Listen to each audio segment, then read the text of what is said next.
सर्वमातूरायै नमः ॐ जलमध्वान्तरवित्तभायै नमः ॐ भाग्याभ्यतन्त्रिकायै नमः ॐ भक्तवित्तकेलिधनाधनायै नमः ॐ योगपर्वतलम्भोळये नमः ॐ मृत्युदायुधारिकायै नमः ॐ महेश्वर्यै नमः ॐ महाकाल्यै नमः ॐ महाज्ञानायै नमः ॐ महाशनायै नमः ॐ अपर्णायै नमः ॐ चण्डिकायै नमः ॐ चण्डमुण्डासुरशूलिन्यै नमः ॐ क्षणाक्षरात्मिकायै नमः ॐ सर्वलोकेश्यै नमः ॐ विश्वधारिण्यै नमः ॐ त्रिवर्गदात्रे नमः ॐ सुभगायै नमः ॐ त्र्यम्बकायै नमः ॐ त्रिगुणात्मिकायै नमः ॐ स्वर्गाममर्गदायै नमः ॐ शुद्धायै नमः ॐ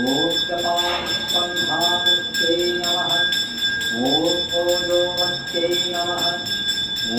युधरायै नमः ॐ यज्ञरूपायै नमः ॐ प्रियवरदायै नमः ॐ दुराराध्यायै नमः ॐ दुराधष्टायै नमः ॐ पाटलीकुसुमप्रियायै नमः ॐ महत्यै नमः ॐ मेरुनिलयायै नमः ॐ मन्दारकुसुमप्रियायै नमः ॐ वीराराध्यायै नमः ॐ विराट्रूपायै नमः ॐ विरजसे नमः ॐ विश्वतोमुख्यै नमः ॐ प्रत्यग्रूपायै नमः ॐ पराकाशायै नमः ॐ प्राणदायै नमः ॐ प्राणरूपिण्यै नमः ॐ मार्ताण्डभैरवाराध्यायै नमः ॐ मन्त्रनित्यस्तराज्यधुरे नमः ॐ त्रिपुरेश्यै नमः ॐ जयत्सेनायै नमः ॐ निस्त्रैगुण्यायै नमः ॐ परापरायै नमः ॐ सत्यज्ञानानन्दरूपायै नमः ॐ सामरस्यपरायणायै नमः ॐ कवचित्यै नमः ॐ कलामालायै नमः ॐ कामरूपे नमः ॐ कामरूपिण्यै नमः ॐ कलामये नमः ॐ कामिककलायै नमः ॐ रसज्ञायै नमः ॐ रससेवधये नमः ॐ पुष्टायै नमः ॐ पुरातनायै नमः ॐ पूज्यायै नमः ॐ पुष्करायै नमः ॐ पुष्करेक्षणायै नमः ॐ परस्मै ज्योतिषै नमः ॐ परस्मै धाम्ने नमः ॐ परमानवे नमः ॐ परात्परायै नमः ॐ पाशहस्तायै नमः ॐ पाशहस्त्रै नमः ॐ परमन्त्रभेद्यै नमः ॐ मूर्तायै नमः ॐ अमूर्तायै नमः ॐ अनित्ययुक्तायै नमः ॐ मुनिमानसहंसिकायै नमः ॐ सत्यवरदायै नमः ॐ सत्यरूपायै नमः ॐ सर्वान्तर्यामिन्यै नमः ॐ सत्यै नमः ॐ ब्रह्माण्यै नमः ॐ ब्रह्मणे नमः ॐ जनन्यै नमः ॐ बहुरूपायै नमः ॐ बुधार्चितायै नमः ॐ पवित्रै नमः ॐ पदन्तायै नमः ॐ आज्ञायै नमः ॐ प्रतिष्ठायै नमः ॐ प्रकटानुत्यै नमः ॐ प्राणेश्वर्यै नमः ॐ प्राणदा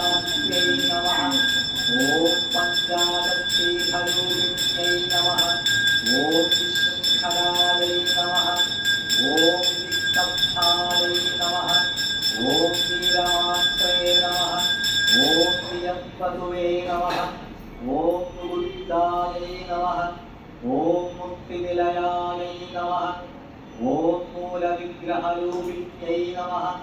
ॐ भावज्ञायै नमः ॐ भवयोगज्ञै नमः ॐ भवचक्रप्रवर्तिन्यै नमः ॐ छन्दस्सारायै नमः ॐ शास्त्रतारायै नमः ॐ मन्त्रतारायै नमः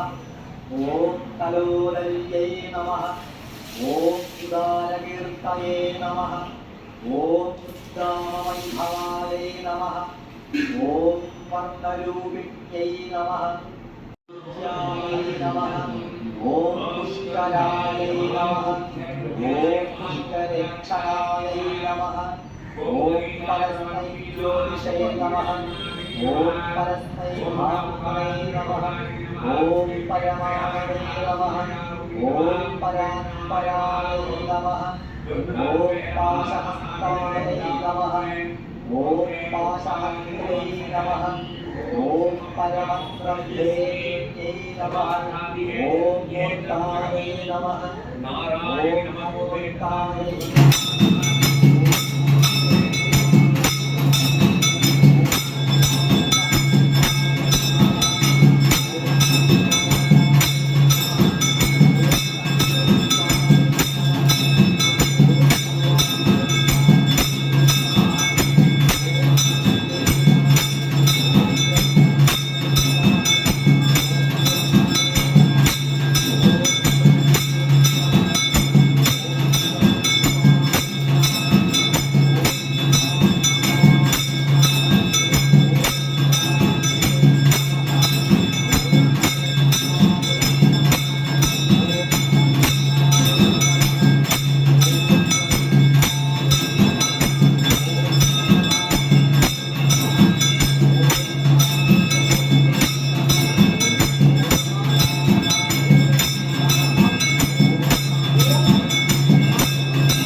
विनायकमूर्ति सकगुणं भाणां क्षेम धैर्य वीर्य विजय आयुरारोग्यस्त ऐश्वर्याणाम् जगदीश्वरगुणं भाणां क्षेम धैर्य वीर्य विजय आयुरारोग्य अष्टैश्वर्याणाम् चंद्रकुशलगुणं भाणां क्षेम धैर्य वीर्य विजय आयुरारोग्य सहगुणं भाणां ॐ कामदुभे सहगुणं भाणां